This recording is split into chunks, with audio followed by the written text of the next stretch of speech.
ിക്കുകയായിരുന്നു ഇത് പാർട്ടി സ്വീകരിച്ചു. അതായത് ഇ.പി. ജയരാജൻ രാജിവെക്കുന്നു. ഒപ്പം വിജിലൻസ് സ്വതന്ത്രമായ അന്വേഷണത്തിനുള്ള എല്ലാ സാധ്യതകളും തുറന്നിടുന്നതാണ് പിണറായി വിജയൻ സർക്കാരിൻ്റെ നടപടി. അതാണ് പാർട്ടി നിലപാടെന്നും ശ്രീ കോടിയേരി പറഞ്ഞു. വാർത്താ സമ്മേളനമാണ്. ഒപ്പം PK ശ്രീമതി അടക്കം ഉള്ള കേന്ദ്ര കമ്മിറ്റി അംഗങ്ങൾക്കെതിരായ നിലപാടിനെ സംബന്ധിച്ച് ഇനി കേന്ദ്ര കമ്മിറ്റി കൂടുന്ന ഘട്ടത്തിലാകും തീരുമാനിക്കുക അടക്കമുള്ള വിവരങ്ങളാണ് ഇപ്പോൾ പുറത്തെത്തുന്നതും. ഫക്രുദ്ദീൻ ഞങ്ങളുടെ പ്രതിനിധി ചേരുകയാണ്. ക്ഷമിക്കണം,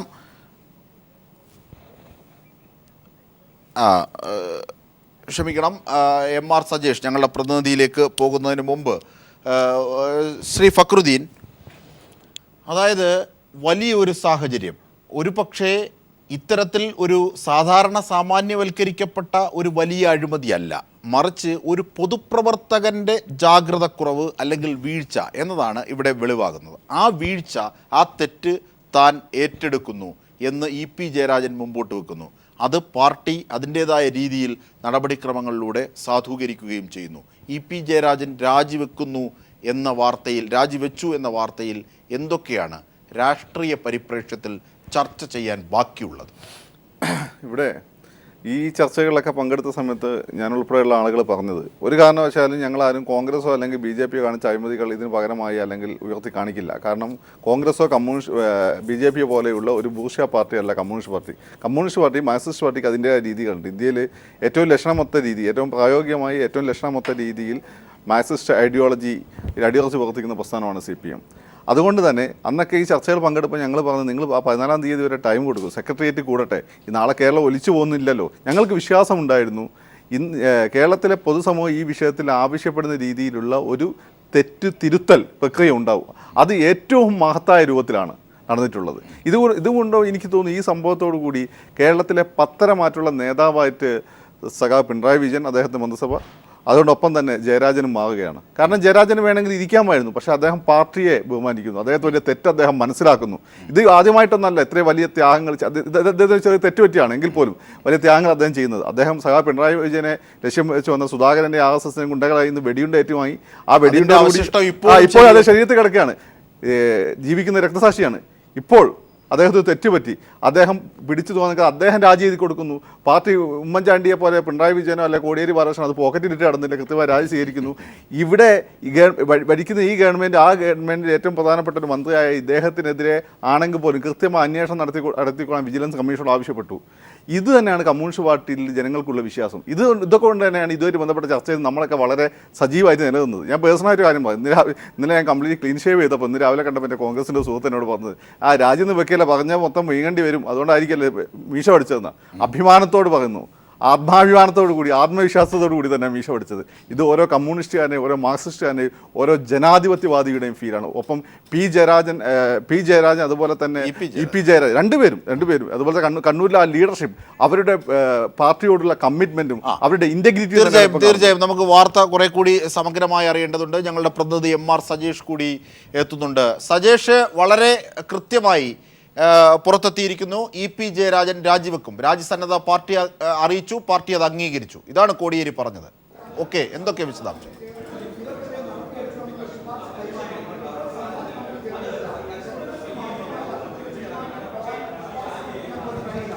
സജേഷ്, ബന്ധുനിയമനം അത് തനിക്ക് പറ്റിയ വീഴ്ചയാണ്, തനിക്ക് പറ്റിയ തെറ്റാണ് എന്ന് ഒരു പൊതുപ്രവർത്തകൻ എന്ന നിലയിൽ, കമ്മ്യൂണിസ്റ്റ് എന്ന നിലയിൽ ഇ.പി. ജയരാജൻ തിരിച്ചറിയുകയും അത് പാർട്ടിയെ അറിയിക്കുകയും ചെയ്തു. ആ പാർട്ടി അത് രാജിവെക്കാൻ സന്നദ്ധനാണ് എന്ന് അറിയിക്കുകയും ചെയ്തു. ഈ ഘട്ടത്തിൽ പാർട്ടി അതിന് അനുമതി നൽകി. അതായത് ഇ.പി. ജയരാജൻ രാജിവെക്കുന്നു എന്ന് കോടിയേരിയുടെ വാർത്താ സമ്മേളനത്തിന്റെ കൂടുതൽ വിശദാംശങ്ങൾ സംബന്ധിച്ച് പറയാമോ സജേഷ്? അജിംഷാദ്, വ്യവസായ വകുപ്പ് മന്ത്രി സ്ഥാനം ഇ.പി. ജയരാജൻ ഇന്ന് തന്നെ രാജിവെക്കും. അക്കാര്യം കോടിയേരി ബാലകൃഷ്ണൻ, സംസ്ഥാന സെക്രട്ടറി CPM ഇപ്പോൾ വാർത്താ സമ്മേളനത്തിൽ തന്നെ വിശദീകരിച്ചു കഴിഞ്ഞു. രാജി ഇന്ന് തന്നെ ഉണ്ടാകുമെന്ന സൂചനയാണ് ലഭിക്കുന്നത്. സംസ്ഥാന സെക്രട്ടേറിയറ്റിൽ വ്യവസായ വകുപ്പിൽ അടുത്ത ബന്ധുവിന് MD ആയി നിയമനം നൽകിയ നടപടി തെറ്റാണെന്ന് ജയരാജൻ സമ്മതിച്ചു. അതിൻ്റെ അടിസ്ഥാനത്തിൽ പിണറായി മന്ത്രിസഭയിൽ നിന്ന് രാജിവെക്കാൻ അനുമതി വേണമെന്നും സെക്രട്ടേറിയറ്റിൽ ആവശ്യപ്പെട്ടു. ആ അനുമതി നൽകിയെന്നാണ് കോടിയേരി ബാലകൃഷ്ണൻ ഇപ്പോൾ വിശദീകരിച്ചിട്ടുള്ളത്. പാർട്ടിയുടെ പ്രതിച്ഛായ ഉയർത്തിപ്പിടിക്കുന്നതിനും മറ്റു പാർട്ടികളിൽ നിന്നും മുൻ സർക്കാരുകളിൽ നടപടികളിൽ നിന്നും വ്യത്യസ്തമാണെന്ന നിലപാടുണ്ടാക്കുന്നതിനും തൻ്റെ രാജി ആവശ്യമാണെന്ന് ഇ.പി. ജയരാജൻ തുറന്നു കാണുകയായിരുന്നു. ആ രീതിയിൽ തന്നെ സെക്രട്ടേറിയറ്റിൽ ആവശ്യപ്പെട്ടു, അതിന് അനുമതി നൽകി എന്നാണ് ഇപ്പോൾ കോടിയേരി ബാലകൃഷ്ണൻ വാർത്താസമ്മേളനത്തിൽ വിശദീകരിച്ചിട്ടുള്ളത്. മറ്റ് സംഘടനാ നടപടികളും മറ്റും ഉള്ള കാര്യങ്ങൾ ഇന്നത്തെ സെക്രട്ടേറിയറ്റ് ചർച്ച ചെയ്തിട്ടില്ല. അതത് പാർട്ടി ഘടകങ്ങൾ അക്കാര്യങ്ങൾ ചർച്ച ചെയ്യും. വീഴ്ച ഇ.പി. ജയരാജൻ അംഗീകരിച്ചു. അതിൻ്റെ അടിസ്ഥാനത്തിൽ ഇ.പി. ജയരാജൻ രാജിവെക്കുന്നതിനുള്ള അനുമതി സംസ്ഥാന സെക്രട്ടേറിയറ്റ് നൽകി. ഇന്ന് തന്നെ രാജി ഉണ്ടാകും. അക്കാര്യമാണ് സംസ്ഥാന സെക്രട്ടറി കോടിയേരി ബാലകൃഷ്ണൻ ഇപ്പോൾ വാർത്താസമ്മേളനത്തിൽ വിശദീകരിച്ചത്. അജിംഷാദ്, അതുപോലെ തന്നെ മറ്റ് നടപടിക്രമങ്ങൾ അല്ലെങ്കിൽ പി.കെ. ശ്രീമതി ടീച്ചർക്കെതിരായി ഉയർന്ന ആരോപണങ്ങൾ അടക്കം അല്ലെങ്കിൽ സംഘടനാപരമായ വിഷയങ്ങൾ എപ്പോൾ തീരുമാനിക്കും? അതേ സംബന്ധിച്ച് എന്തൊക്കെയാണ് കോടിയേരി പറഞ്ഞത്? അജിംഷാദ്, മുൻകാലത്ത് ഇക്കാര്യങ്ങളിലുണ്ടായ നടപടികളും കോടിയേരി ബാലകൃഷ്ണൻ വാർത്താസമ്മേളനത്തിൽ ചൂണ്ടിക്കാണിച്ചു. നേരത്തെ 8 മന്ത്രിമാർക്കെതിരെ വിജിലൻസ് അന്വേഷണം ഉണ്ടായിരുന്നു. 2 പേർക്കെതിരെ FIR ഇട്ട് കേസെടുത്ത് അന്വേഷണം നടക്കുന്ന പോലും ഉണ്ടായി. കെ ബാബുവിനെതിരെ കേസ് അന്വേഷണത്തിൽ നിന്ന് കെ ബാബു രാജിവെച്ച സാഹചര്യത്തിൽ ബാബുവിന് അപ്പീൽ പോകാൻ അവസരമൊരുക്കിക്കൊണ്ട് മന്ത്രിസ്ഥാനത്തേക്ക് തിരിച്ചു വരുന്ന സമീപനമാണ് UDFിൻ്റെ ഭാഗത്തു നിന്നുണ്ടായത്. LDFിൻ്റെ സമീപനം അതല്ല. ഏതെങ്കിലും തരത്തിൽ തെറ്റുപറ്റിയിട്ടുണ്ടെങ്കിൽ അതിൽ തിരുത്തൽ നടപടികളാണ്. തെറ്റ് ഇ.പി. ജയരാജനെ പോലൊരു മുതിർന്ന നേതാവ് തുറന്ന് പാർട്ടി സെക്രട്ടേറിയറ്റിൽ സമ്മതിക്കുകയായിരുന്നു. അതിൻ്റെ അടിസ്ഥാനത്തിൽ ഈ മന്ത്രിസഭയുടെ നിലപാട് പൊതുസമൂഹത്തിനു കൂടി ബോധ്യപ്പെടുന്ന തരത്തിൽ നിലപാടെടുക്കുന്നതിന് വേണ്ടി രാജിവെക്കുന്നതിന് അനുവദിക്കുകയായിരുന്നു എന്നാണ് കോടിയേരി ബാലകൃഷ്ണൻ ഇപ്പോൾ വ്യക്തമാക്കിയിട്ടുള്ളത്.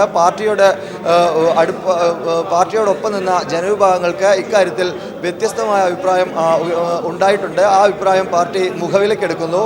ആ അഭിപ്രായം കൂടി മുഖവിലക്കെടുത്തുകൊണ്ടാണ് ഇത്തരമൊരു രാജി. അത് മുൻകാലത്തെ സർക്കാരുകളുടെ നിലപാടിൽ നിന്നും മറ്റു പാർട്ടികളുടെ നിലപാടുകളിൽ നിന്നും വ്യത്യസ്തമാണ്. നേരത്തെ നിയമസഭയിൽ ഉൾപ്പെടെ LDF ആവശ്യപ്പെട്ടത് അഴിമതിക്കാരായ മന്ത്രിമാർക്കെതിരെ സ്വതന്ത്രമായ വിജിലൻസ് അന്വേഷണത്തിന് സാധ്യത ഒരുക്കണമെന്നാണ്. അത്തരമൊരു സാധ്യത ഒരുക്കണമെന്ന ആവശ്യവും സർക്കാരിന് മുന്നിലേക്ക് സെക്രട്ടേറിയറ്റ് വെച്ചിട്ടുണ്ട്. സ്വതന്ത്രമായ തരത്തിൽ വിജിലൻസ് അന്വേഷണം ഇക്കാര്യത്തിൽ മുന്നോട്ട് പോകുമെന്നും അക്കാര്യം കൂടി സെക്രട്ടേറിയറ്റ് ആവശ്യപ്പെട്ടിട്ടുണ്ടെന്നും കോടിയേരി ബാലകൃഷ്ണൻ ഇപ്പോൾ വാർത്താസമ്മേളനത്തിൽ വ്യക്തമാക്കി. അജിംഷാദ്, അതായത് ഒരു ദാക്ഷിണ്യവുമില്ലാതെ എല്ലാത്തരം അഴിമതി ഉണ്ടായിട്ടില്ല എങ്കിൽ പോലും വീഴ്ചകളെ പോലും വളരെ കൃത്യമായി എതിർക്കുന്ന വളരെ സമഗ്രമായ ഒരു സമീപനമാണ് പിണറായി വിജയൻ സർക്കാരിൽ നിന്നുണ്ടായത്. അത് പാർട്ടി അംഗീകരിക്കുന്നു. അതേ നിലപാട് തന്നെയാണ് എന്ന കാര്യം കൂടി പാർട്ടി സെക്രട്ടറി എന്ന നിലയിൽ കോടിയേരി അടിവരയിടുന്നു. തീർച്ചയായും ജിംഷാദ്, ഇക്കാര്യത്തിൽ സെക്രട്ടേറിയറ്റിൽ നടന്നിട്ടുള്ള ചർച്ചയുടെ വിശദാംശങ്ങൾ തന്നെയാണ് കോടിയേരി ബാലകൃഷ്ണൻ വാർത്താസമ്മേളനത്തിൽ സൂചിപ്പിച്ചത്. ഇ.പി. ജയരാജൻ തന്നെ തൻ്റെ ഭാഗത്ത് വന്നിട്ടുള്ള തെറ്റ് ചൂണ്ടിക്കാണിക്കുകയായിരുന്നു, തുറന്നു പറയുകയായിരുന്നു. അടുത്ത ബന്ധുവിനെയാണ് സ്വന്തം വകുപ്പിൽ MD ആയി നിയമിച്ചത്. അത് തെറ്റാണെന്ന് മനസ്സിലാക്കുന്നു. അതുകൊണ്ട് തന്നെ പാർട്ടിയുടെ പ്രതിച്ഛായ ഉയർത്തിപ്പിടിക്കുന്നതിനും ജിംഷാദ് സൂചിപ്പിച്ചതുപോലെ മുൻകാല സമീപനങ്ങളിൽ നിന്ന് ഇക്കാര്യത്തിലുള്ള വ്യത്യസ്തത ചൂണ്ടിക്കാണിക്കുന്നതിനുമായി രാജിവെക്കണമെന്ന് ഇ.പി. ജയരാജൻ തന്നെ ആവശ്യപ്പെടുകയായിരുന്നു. അതിൻ്റെ അടിസ്ഥാനത്തിലാണ് സെക്രട്ടേറിയറ്റ് രാജിക്ക് അനുമതി നൽകുന്നത്. ആ സാഹചര്യത്തിലാണ് മുൻകാലത്തെ അഴിമതികൾ കൂടി ചൂണ്ടിക്കാണിക്കുന്ന സമീപനം കോടിയേരി ബാലകൃഷ്ണൻ സ്വീകരിച്ചത്. ഞാൻ നേരത്തെ പറഞ്ഞതുപോലെ 8 മന്ത്രിമാർക്കെതിരെങ്കിലും വിജിലൻസ് അന്വേഷണം നിലവിലുണ്ടായിരുന്ന സാഹചര്യമായിരുന്നു കേരളത്തിലേത്. രാജിവെച്ച മന്ത്രിക്ക് തിരിച്ചു വരാനുള്ള സാഹചര്യം പോലും ഉമ്മൻചാണ്ടി സർക്കാർ ഒരുക്കി. അതല്ല LDF സർക്കാരിൻ്റെ, പിണറായി വിജയൻ സർക്കാരിൻ്റെ നിലപാടെന്ന് വളരെ വ്യക്തമായി തന്നെ കോടിയേരി ബാലകൃഷ്ണൻ സൂചിപ്പിച്ചു. പാർട്ടിയുടെ ഏറ്റവും സമുന്നതനായ നേതാവാണ്, കേന്ദ്ര കമ്മിറ്റി അംഗം കൂടിയാണ് ഇ.പി. ജയരാജൻ. പാർട്ടിയിലെ വളരെ കരുത്തനായ ഏറ്റവും പ്രധാനപ്പെട്ട വകുപ്പ് വ്യവസായ വകുപ്പ് ഭരിക്കുന്ന മന്ത്രി കൂടിയാണ്. എന്നാൽ തെറ്റ് വന്നപ്പോൾ, വിവാദങ്ങൾ ഉണ്ടായപ്പോൾ ഇത്തരത്തിലൊരു നടപടി എടുക്കുന്നതിൽ നിന്ന് പിന്നോട്ട് പോകുന്നതിന് തയ്യാറായില്ല. ഏറ്റവും പെട്ടെന്ന് തന്നെ ഏറ്റവും ശരിയായ രീതിയിൽ ഇക്കാര്യത്തിൽ നടപടി സ്വീകരിച്ചിട്ടുണ്ട്. അത് പൊതുസമൂഹത്തിനു കൂടി സ്വീകാര്യമാകുന്ന നടപടിയാണെന്ന വിശദീകരണമാണ് കോടിയേരി ബാലകൃഷ്ണൻ വാർത്താസമ്മേളനത്തിൽ നടത്തിയത്. അജിംഷാദ്, അതുപോലെ തന്നെ UDF കാലത്തെ അനധികൃതമായ പല നിയമനങ്ങളും മാനദണ്ഡങ്ങൾ ലംഘിച്ചുകൊണ്ടുള്ളത്, പലതിനും മാനദണ്ഡങ്ങൾ ഒപ്പിക്കാൻ ഭേദഗതി ചെയ്തത് അടക്കം വാർത്തകളിൽ വിവാദമായ നിരവധി സംഭവങ്ങൾ അടക്കം അന്വേഷിക്കാനുള്ള സർക്കാർ നിലപാടിനെ സ്വാഗതവും ചെയ്തു പാർട്ടി CPIM. സജേഷ്, അജിംഷാദ്, ഈ നിയമനങ്ങളുടെ കാര്യത്തിൽ സ്വതന്ത്രമായ ഒരു അന്വേഷണം കഴിഞ്ഞ 5 വർഷങ്ങളിലേക്ക് വിജിലൻസ് നടത്തുന്ന രീതിയിലേക്കാണ് സംസ്ഥാന സെക്രട്ടറിയുടെ നിർദ്ദേശം വന്നിട്ടുള്ളത്. വലിയ തോതിലുള്ള ബന്ധു നിയമനങ്ങൾ കഴിഞ്ഞ കാലങ്ങളിൽ ഉണ്ടായിട്ടുണ്ട്. ബന്ധുക്കളെ നിയമിക്കുന്നതിന് വേണ്ടി നിയമ ഭേദഗതി പോലും നടത്തിയ ചരിത്രം ഉണ്ടായിട്ടുണ്ട്. അത്തരം നിയമനങ്ങൾ കൂടി പരിശോധിക്കപ്പെടണം. ആ രീതിയിൽ വിജിലൻസ് മുന്നോട്ട് പോകട്ടെ. സ്വതന്ത്രമായ ഒരു അന്വേഷണം വിജിലൻസിൻ്റെ ഭാഗത്തു നിന്ന് ഉണ്ടാകും. ഇക്കാര്യത്തിൽ ഇ.പി. ജയരാജനെതിരെ വരുന്ന പരാതിയുടെ കാര്യത്തിൽ പോലും വിജിലൻസ് സ്വതന്ത്ര അന്വേഷണം നടത്തും. മുൻകാലങ്ങളിൽ നിയമസഭയിൽ LDF എടുത്ത നിലപാട് അതാണ്. KM മാണിക്കും K ബാബുവിനെതിരെ അന്വേഷണം ഉണ്ടായപ്പോൾ വിജിലൻസിനെ സ്വതന്ത്രമായി അന്വേഷിക്കാൻ അനുവദിക്കണമെന്ന നിലപാടാണ് LDF സ്വീകരിച്ചത്. അതേ നിലപാട് ഇക്കാര്യത്തിലും തുടരും. മുൻകാലങ്ങളിൽ ഉണ്ടായിട്ടുള്ള നിയമനങ്ങളുടെ കാര്യത്തിലും അത്തരത്തിൽ തന്നെ വിജിലൻസ് അന്വേഷണം നടക്കുമെന്നും കോടിയേരി ബാലകൃഷ്ണൻ വാർത്താ സമ്മേളനത്തിൽ വ്യക്തമാക്കി. അജിംഷാദ്. ശരി സജേഷ്, സമഗ്ര വിവരങ്ങളാണ്. കോടിയേരിയുടെ വാർത്താ സമ്മേളനത്തിന്റെ വിവരങ്ങളും വിശദാംശങ്ങളും കൂടിയാണ് MR സജേഷ് ഞങ്ങളുടെ പ്രതിനിധി നൽകിയത്. വ്യവസായ വകുപ്പിൽ EP ജയരാജൻ അടുത്ത ബന്ധുവിനെ നിയമിച്ചത് തനിക്കു പറ്റിയ തെറ്റാണെന്ന് പാർട്ടിയെ EP ജയരാജൻ അറിയിച്ചു. രാജിവെക്കാൻ താൻ സന്നദ്ധനാണ് എന്ന വിവരവും പാർട്ടിയെ EP ജയരാജൻ അറിയിക്കുകയായിരുന്നു. പാർട്ടി ധാർമ്മികത കണക്കിലെടുത്ത് ആ രാജിക്ക് അംഗീകാരവും നൽകി എന്ന് കോടിയേരി ബാലകൃഷ്ണൻ വാർത്താ സമ്മേളനത്തിലൂടെ അറിയിച്ചു. ആ വാക്കുകൾ ഒരിക്കൽ കൂടി. വ്യവസായ വകുപ്പിൽ മന്ത്രി EP ജയരാജൻ തൻ്റെ അടുത്ത ഒരു ബന്ധുവിനെ ഒരു പൊതുമേഖലാ സ്ഥാപനത്തിൻ്റെ MD ആയി നിശ്ചയിച്ച നടപടി തനിക്ക് സംഭവിച്ചൊരു തെറ്റാണ് എന്ന് ജയരാജൻ സെക്രട്ടേറിയറ്റ് യോഗത്തിൽ തുറന്ന് സമ്മതിക്കുകയുണ്ടായി. ഇതിൻ്റെ അടിസ്ഥാനത്തിൽ പാർട്ടിയുടെ പ്രതിച്ഛായ ഉയർത്തിപ്പിടിക്കാൻ, ഗവൺമെൻറ്റിൻ്റെ പ്രതിച്ഛായ ഉയർത്തിപ്പിടിക്കാൻ മറ്റു പാർട്ടികളിൽ നിന്നും മുൻകാല ഗവൺമെൻറ്റുകളിൽ നിന്നും വ്യത്യസ്തമാണ് LDF സർക്കാർ എന്ന് തെളിയിക്കാൻ പിണറായി വിജയൻ മന്ത്രിസഭയിൽ നിന്ന് രാജിവെക്കാൻ എന്നെ അനുവദിക്കണം എന്ന് EP ജയരാജൻ സെക്രട്ടേറിയറ്റിൽ നിർദ്ദേശിക്കുകയുണ്ടായി. ഇതിന് പാർട്ടി സെക്രട്ടേറിയറ്റ് അനുമതി കൊടുത്തിരിക്കുകയാണ്. ജയരാജൻ ഇതിൻ്റെ അടിസ്ഥാനത്തിൽ ഇന്ന് തന്നെ മന്ത്രിസ്ഥാനം രാജിവെക്കുന്നതായിരിക്കും. ബന്ധുനിയമന വിവാദത്തിൽ വ്യവസായ മന്ത്രി EP ജയരാജൻ രാജിവെച്ചു. മന്ത്രിസഭയിലെ രണ്ടാമനായ EP ജയരാജന്റെ രാജിയിലൂടെ അഴിമതിക്കെതിരായ CPIM-ന്റെയും പിണറായി വിജയൻ മന്ത്രിസഭയുടെയും വാക്കും പ്രവൃത്തിയും ഒന്നു തന്നെയാണെന്ന് തെളിഞ്ഞിരിക്കുന്നു. EP ജയരാജന്റെ ഭാര്യ സഹോദരിയായ PK ശ്രീമതി MP-യുടെ മകൻ PK സുധീറിനെ കേരള സ്റ്റേറ്റ് ഇൻഡസ്ട്രിയൽ എന്റർപ്രൈസസിന്റെ മാനേജിംഗ് ഡയറക്ടറാക്കുന്നതിനെതിരെ കടുത്ത പ്രതിഷേധമാണ് ഉയർന്നത്. ജയരാജന്റെ ജ്യേഷ്ഠന്റെ ഭാര്യ ദീപ്തി നിഷാദിനെ കണ്ണൂർ ക്ലേ ആൻഡ് സിറാമിക്സിൽ ജനറൽ മാനേജർ സ്ഥാനത്ത് നിയമിക്കുകയും ചെയ്തു. ഈ നിയമനങ്ങൾ കടുത്ത പ്രതിഷേധങ്ങൾക്ക് വഴിവെച്ചതോടെ സുധീറിന്റെ നിയമനം റദ്ദാക്കി. ദീപ്തി നിഷാദ് കഴിഞ്ഞ ദിവസം രാജിവെക്കുകയും ചെയ്തു. എന്നാൽ ഈ നടപടികൾ കൊണ്ടുമാത്രം സർക്കാരിന്റെ പ്രതിച്ഛായയ്ക്ക് നേരിട്ട നഷ്ടം നികത്താനാകില്ലെന്ന നിഗമനത്തിലായിരുന്നു പാർട്ടിയും സർക്കാരും.